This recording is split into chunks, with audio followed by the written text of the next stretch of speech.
Hello everyone, আমার আরও একটি নতুন ভিডিওতে আপনাদের স্বাগতম। দেখুন তো আমার হাতে এগুলো কিসের ফুল। যারা যারা চেনেন তারা তো চিনে গিয়েছেন এটা কিসের ফুল, আর যারা চেনেন না তাদেরকে বলে দিচ্ছি এটা হচ্ছে কুমড়ো ফুল। এই কুমড়ো ফুলটা দেখতে কিন্তু অসম্ভব সুন্দর লাগছে, তাই না? ফুলের ডাটার কালারটাও আমার বেশ ভালো লেগেছে। আমি এই কুমড়ো ফুল দিয়ে কিছু একটা করতে যাচ্ছি, তাই ভাবলাম আপনাদের সাথে শেয়ার করি।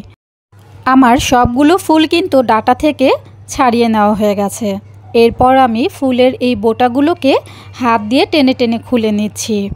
ফুলগুলো কিন্তু অনেক নরম, তাই আলতো হাতে এগুলোকে আস্তে আস্তে করে টেনে নিচ্ছি।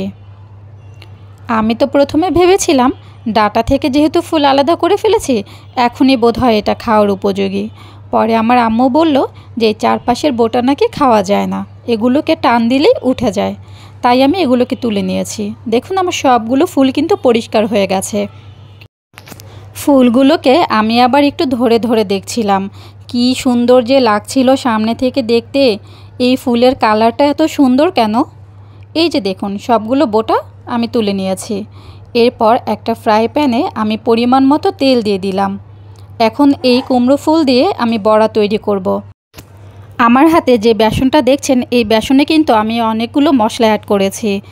ধনিয়া গুঁড়ো, জিরা গুঁড়ো, হলুদ গুঁড়ো, মরিচের গুঁড়ো এবং পরিমাণ মতো লবণ দিয়েছি, যেন বেসনের স্বাদটা খুব ভালো মতো আসে। তারপর সবগুলো ফুল আমি বেসনে ভরিয়ে ভরিয়ে খুব সুন্দর মতো চারিপাশে দিয়ে দিয়েছি। এই যে দেখুন কি সুন্দর লাগছে না দেখতে। আমি কিন্তু এটা অল্প আঁচে ভেজে নিব। ঘুরিয়ে ঘুরিয়ে আবার একটু দিয়ে দিচ্ছি যেন তেলটা সব জায়গায় পৌঁছে যায়। ফুলের পাপড়িটা খুব বেশি নরম ছিল, তাই এটা কিন্তু খুব বেশিক্ষণ ভাজা লাগবে না, এমনিতেই সিদ্ধ হয়ে যাবে। এই দেখুন এখন কিন্তু আমি উল্টে নিচ্ছি। একে একে আমি কিন্তু উল্টে নিব সবগুলো। আমার আবার উল্টাতে একটু সময় লাগছিল। আমি যতই ফুলগুলোকে উল্টে দিতে চাচ্ছি, ফুলগুলো ততই দূরে সরে যাচ্ছিল। যাই হোক, আমার রান্নার হাত খুব একটা ভালো না, তো তাই হয়তো আমি খুব একটা বেশি পারদর্শী না।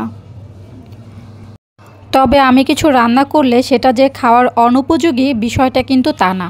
মোটামুটি না, ভালোই মজা হয়। নিজের প্রশংসা করছি না, আমি আমার রান্নাটা নিজে ভালোই খেতে পারি।